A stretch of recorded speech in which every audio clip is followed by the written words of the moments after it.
कभी भी भूत प्रेत आत्मा वाली बात होना अच्छे से डिस्क्राइब कोई भी नहीं कर सकता। बहुत से लोग हैं जो कि तंत्र विद्या साधना में बहुत आगे तक निकल चुके हैं, लेकिन उनके पास भी बहुत सारे ऐसे सवाल हैं जिनके जवाब नहीं है। तो मैं इस कहानी में ये भी मान सकता हूँ कि प्रदीप और सुमन को अंदाज़ा भी नहीं था कि आगे इनके साथ ऐसा क्या हो सकता है, क्योंकि गजेंद्र और कविता ये ब्लैक मैजिक को जानते हैं, जिसमें कविता उसे बहुत अच्छे तरीके से जानती है और उसने बहुत समय तक ट्राई भी किया है। आप सोचिए, कोई ऐसा तांत्रिक जो कि अपने घर परिवार को अपनी इस विद्या के लिए साइड कर दे और फिर वो कहे कि मुझे इनसे कोई मतलब नहीं, सिर्फ और सिर्फ मुझे ब्लैक मैजिक से मतलब है, तो वो किस कद्र इस विद्या को जानता होगा।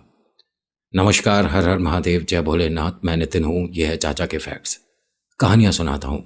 आज की कहानी गजेंद्र, कविता, प्रदीप, सुमन और गरिमा कपिल की चल रही है। अगर आपने इससे पहले वाला भाग नहीं देखा है तो उसे देख लीजिए, सुन लीजिए, तभी आप कनेक्ट कर पाओगे आज की कहानी को।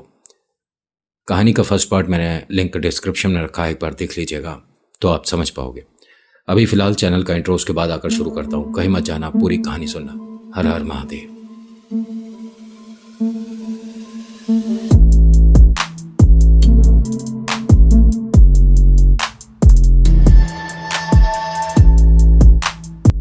कहानी शुरू करने से पहले एक रिक्वेस्ट है कि अगर पसंद आती है तो प्लीज़ लाइक, शेयर, सब्सक्राइब करिएगा। कमेंट में लिखिएगा जय वीर बालाजी महाराज, आपका नाम, कहाँ से वीडियो देख रहे हो अपनी जगह। और हाँ, आप भी बताइएगा मुझे अगर कोई आपके मन में फीडबैक हो कि नितिन आप अपनी वीडियो में ये बदलाव करोगे तो हम सब्सक्राइब करेंगे, अदरवाइज़ नहीं करेंगे। क्योंकि आप आते हैं, वीडियो देखते हैं, चले जाते हैं, तो मुझे ऐसा लगता है कि कहीं ना कहीं कोई कमी रह गई है। उस कमी को मैं पूरी करने के लिए पूरी कोशिश करूँगा। आप मुझे बताइएगा ज़रूर कि मैं क्या और अच्छा कर सकता हूँ कि मैं आपको अपने इस परिवार में जोड़ पाऊँ। पिछली कहानी में प्रदीप सुमन के ना चाहते हुए भी गजेंद्र, कविता को पता चल गया था कि ये लोग कोई प्रॉपर्टी में निवेश करने वाले हैं, क्योंकि गरिमा ने बात बात में ये बात बोल दी थी कि अच्छा हुआ कि आप दोनों ने, गजेंद्र, कविता जी, आप दोनों ने, चाचा चाची ने मुझे, मेरे मम्मी पापा, बहन भाई को, मतलब हमें घर के बाहर कर दिया था। अच्छा हुआ, उसी वजह से हम आज कामयाब हो रहे हैं और मेरे मम्मी पापा प्रदीप और सुमन अब घर ले पा रहे हैं। और अच्छी भी बात है। वैसे गजेंद्र और कविता आए किसी और वजह से थे। मेन वजह थी गरिमा और कपिल के बारे में। टोटका उन्हें उन दोनों पर पड़ना था, लेकिन अब पूरा परिवार खुद ही चपेटे में आ रहा है, तो इसमें इनके लिए तो बेनिफिट, एडवांटेज हो गया, बोनस मिल गया। आपको मैंने पहले भी बताया था, दोबारा बता रहा हूँ कि अगर कोई कपड़ा किसी के घर पहुँचता है और वो टोने टोट के तंत्र विद्या को जानता है तो वो कपड़ा बहुत भारी खेल करा सकता है। मैंने अपने घर के पास भी ये चीज़ होती देखी है और इसी तरह का खेल हुआ था जैसा अभी सुमन के साथ हो रहा है। सुमन के घर से कविता ने बस ऐसे ही नौटंकी सी करके एक दुपट्टा ले लिया कि मेरे दुपट्टे में आधा तो पानी पानी हो गया है, दूसरा उसमें जो मेरे स्क्रैच लगी थी उसे साफ करने में गंदा हो गया है। सुमन ने भी बिना कुछ सोचे मदद के तौर पर कविता को एक दुपट्टा दे दिया। इसने घर जाकर उस पर जो विद्या करी होगी उसको हम ब्लैक मैजिक ही बोलेंगे। मैं ये बता नहीं सकता क्योंकि इसमें कई तरह की क्रियाएं होती हैं जो कि करी जाती है। हम टोटकों को विस्तार से डिस्कस नहीं करेंगे, लेकिन इनके जाने के बाद प्रदीप और सुमन में कोई बदलाव नहीं आया। गरिमा, कपिल, ये सभी लोग रात में अपना चाय, कॉफ़ी, दूध पिया और आराम से सो गए। तकरीबन 2:30 पौने 3 बजे रात को सुमन के घर में, मतलब प्रदीप सुमन के घर में, एक औरत के रोने की आवाज़ आ रही थी। यहाँ पर कंफ्यूजन क्या है कि हमारे घर में महिला जो है वो एक सुमन है और एक गरिमा है। ये चारों एक ही कमरे में सोते थे। इस वक्त इनकी जब आंख खुली तो दोनों ने एक दूसरे को देखा, सुमन ने और गरिमा ने। लेकिन ये जो औरत रो रही है ये कोई तीसरी है और इनके घर के ही अंदर से आवाज़ आ रही है। प्रदीप और कपिल को जगाया गया कि हमारे घर में कोई गलती से आ गया है, उसे घर के बाहर करो। प्रदीप और कपिल को कोई आवाज़ ही नहीं आ रही थी, किसे बाहर करें। सुमन और गरिमा ने कहा कि ये दोनों तो हमें मूर्ख समझ रहे हैं, चल तू और मैं देखते हैं कि कौन है, कहाँ है। अब ये दोनों उठकर गए, लेकिन सुमन ने क्या करा, गरिमा को वॉशरूम में बंद करके हंसने लग गई बाहर ज़मीन पर बैठकर। वो बार बार बोले जा रही है कि मम्मा दरवाज़ा खोलो, ये किस तरह का मजाक कर रहे हो आप, मम्मी ऐसे मुझे डर लगता है, प्लीज़ लाइट ऑन करो, मम्मी मेरे को डराओ मत। और वो सिर्फ हंसे जा रही है। देख देख देख देख, कोई है अंदर, कोई है अंदर, देख वो औरत वहीं बैठी है, देख अंदर देख, अंदर देख, तेरे पास बैठी है वो औरत, देख देख देख अंदर देख। जिस तरह से ये बोल रही थी प्रदीप और कपिल की भी आंख खुल गई। अरे क्यों शोर मचा रही हो, तुम क्या कर रही हो? तो गैलरी में देखती क्या है कि सुमन बैठी है और छुपने की कोशिश कर रही है। ठीक इनके सामने हैं दोनों, मतलब प्रदीप और कपिल, लेकिन सुमन ऐसा कर रही है जैसे कि उसे कोई देख नहीं रहा। एक मिनट सुमन, ये गरिमा कहाँ है? गरिमा ने तेजी से कहा कि पापा मुझे इन्होंने वॉशरूम में बंद कर दिया है, आप प्लीज़ दरवाज़ा खोलो। उन्होंने जब आके दरवाज़ा खोला तो ये ज़मीन पर लेटकर हंसे जा रही है। मज़ा आया, मज़ा आया, मुझे बहुत मज़ा आया, मुझे बहुत मज़ा आया। यहाँ प्रदीप ने सुमन को थोड़ा सा तेज़ आवाज़ में बोला कि ये कोई मजाक करने का समय है? क्या कर रही थी तुम? और तुमने अपनी बिटिया को, गरिमा को, इस तरह से वॉशरूम में बंद क्यों किया था? बाहर से लाइट बंद कर दी, क्या दिमाग ठिकाने है? क्या कर रही थी? वो हंसकर कहती है कि अरे सुमन तो सो रही है, मैं तो कोई आदमी का नाम बोला, मैं तो वो हूँ। प्रदीप ने कहा कि ऐसा है, ये नौटंकी मत करना। गरिमा ने कहा कि नहीं पापा, मम्मी कहीं ना कहीं कुछ सच कह रही हैं, क्योंकि जब इन्होंने मुझे वॉशरूम में बंद किया था ना और मैं चुपचाप इनकी बात सुनने की कोशिश कर रही थी तो कोई आदमी की आवाज़ आ रही थी और वो आपकी नहीं थी। अब इन्होंने क्या करा कि बिटिया को यहाँ पर चुप कराया, सुमन को हंसता हुआ छोड़ा और पूरे घर में जाकर एक चक्कर लगाया कि कोई आया हुआ है क्या घर में जो कि हमसे छुप रहा है। जब ये पूरे घर को चेक कर रहे थे तो चेक करने के बाद बाहर वाले कमरे की इन्होंने जैसे ही लाइट बंद करी तो इन्हें दिखा सोफे के पास में नीचे कोई बैठा हुआ है। दोबारा लाइट ऑन करी तो अब वो नहीं दिख रहा। ये यहाँ से सीधा वॉश बेसिन के पास आए, अपने मुँह हाथ अच्छे से धोया कि जो मेरी नज़र में आ रहा है कोई मेरे मन का वहम तो नहीं है। मुँह हाथ धोकर वापस आते हैं इस कमरे के अंदर।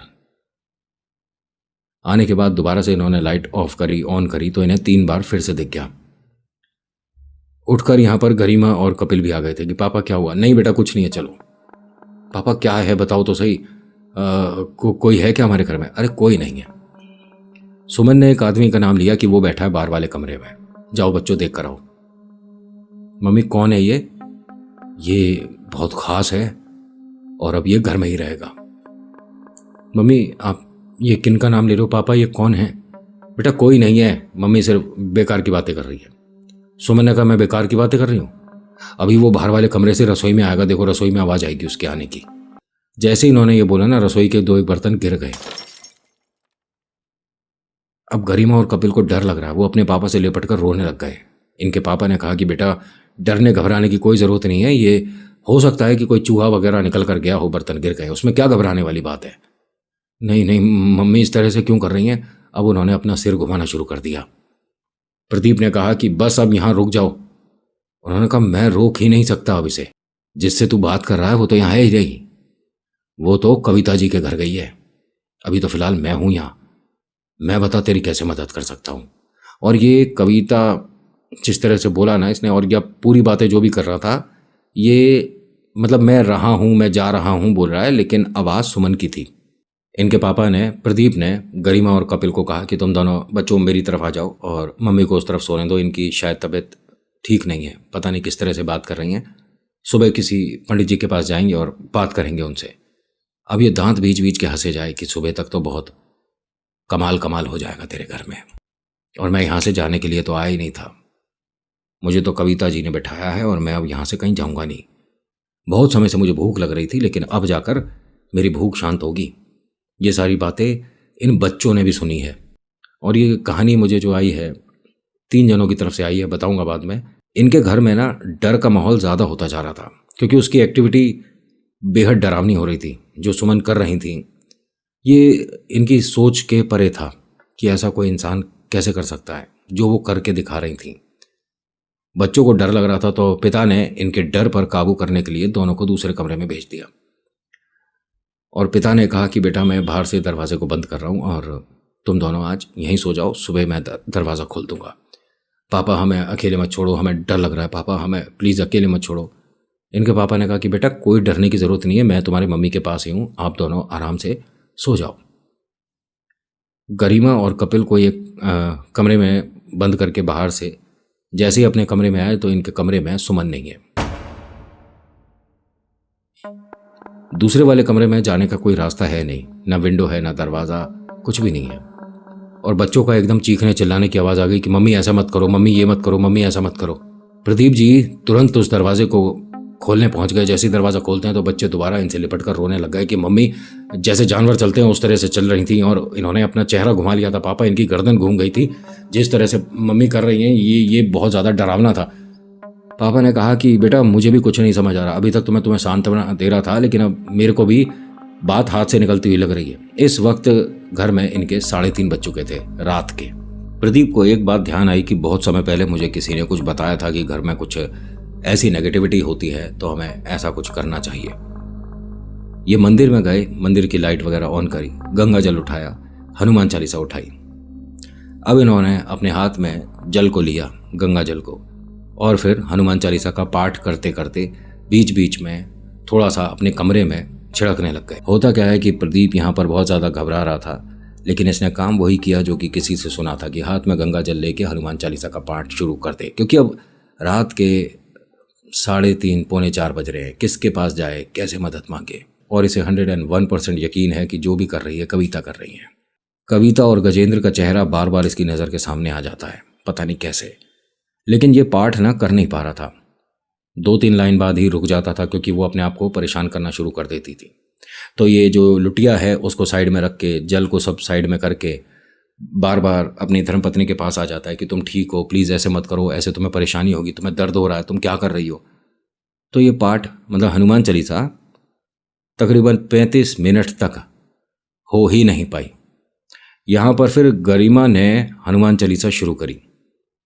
और हाँ, इनके घर में ये 3 सदस्य हैं जिन्होंने लाइव एग्जाम्पल देखा है कि हनुमान चालीसा में कितनी पावर होती है। प्रदीप, गरिमा, कपिल तीनों ने देखा है कि इनकी मम्मा किस तरह से एक्टिविटी कर रही थी जब ये चालीसा चल रही थी। हनुमान चालीसा में शायद 12वें या 13वें नंबर पर है वो लाइन। उसको पढ़ने से प्रेतों में समस्या हो जाती है। हाँ, रियलिटी में हो जाती है। कभी सिर्फ वही 4 लाइन पढ़ के देख लेना। जब ये हनुमान चालीसा का समापन हुआ, उस वक्त इनके पिता ने जिस तरह से जल का छिड़काव किया, उसके बाद सुमन की आंख लग गई। देखिए, प्रेत किसी शरीर पर अगर खेल रहा है ना, तो उससे आपको ना डरना खैर स्वाभाविक हो जाता है। उसकी मदद आपको करनी पड़ेगी।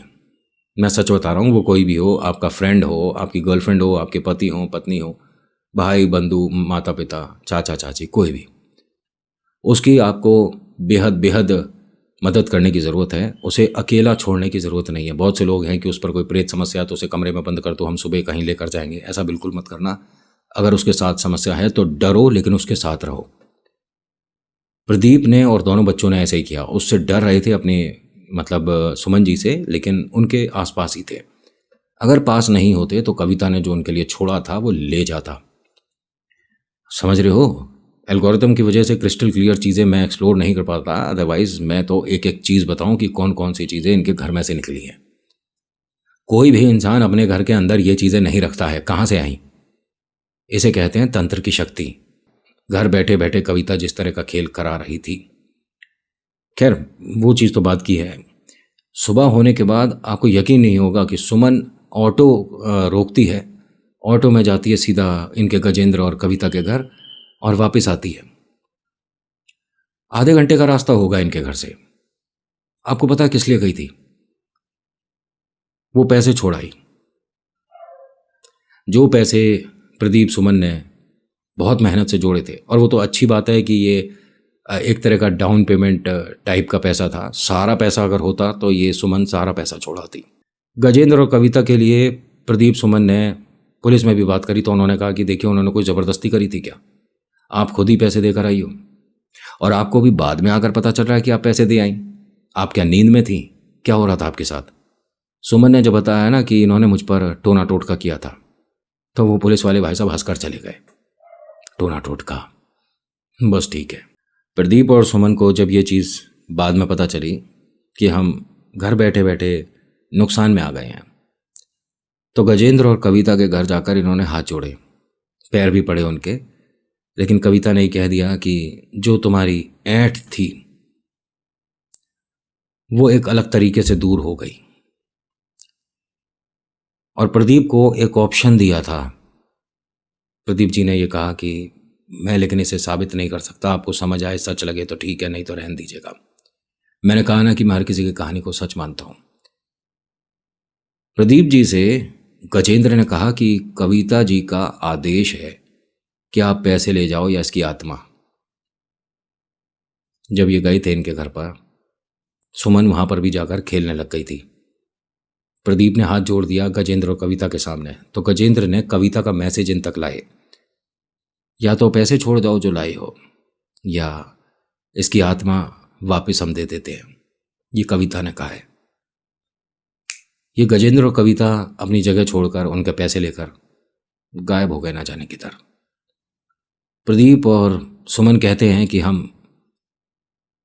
ज़्यादा लंबे समय का तो प्रेत गतिविधि नहीं महसूस कर पाए, लेकिन नितिन भाई, हमारे 9 साल की मेहनत और उन्हें 9 घंटे भी नहीं लगे।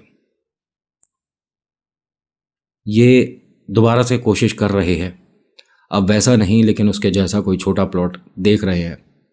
इनको एक पंडित जी ने ये बताया कि तुम्हारी किस्मत बहुत अच्छी रही कि कुछ पैसों में तुम बच गए, लेकिन अगर तुम इस प्लॉट तक चले जाते और वो जो उसने तुम्हारे लिए किया पड़ा उसका उतारा प्रॉपर टाइम पे नहीं होता, तो हाँ, ये गरिमा और कपिल अपने माता पिता दोनों को खो देते, क्योंकि उन्होंने जो पढ़ना शुरू करा था वो जोड़े से पढ़ रही थी।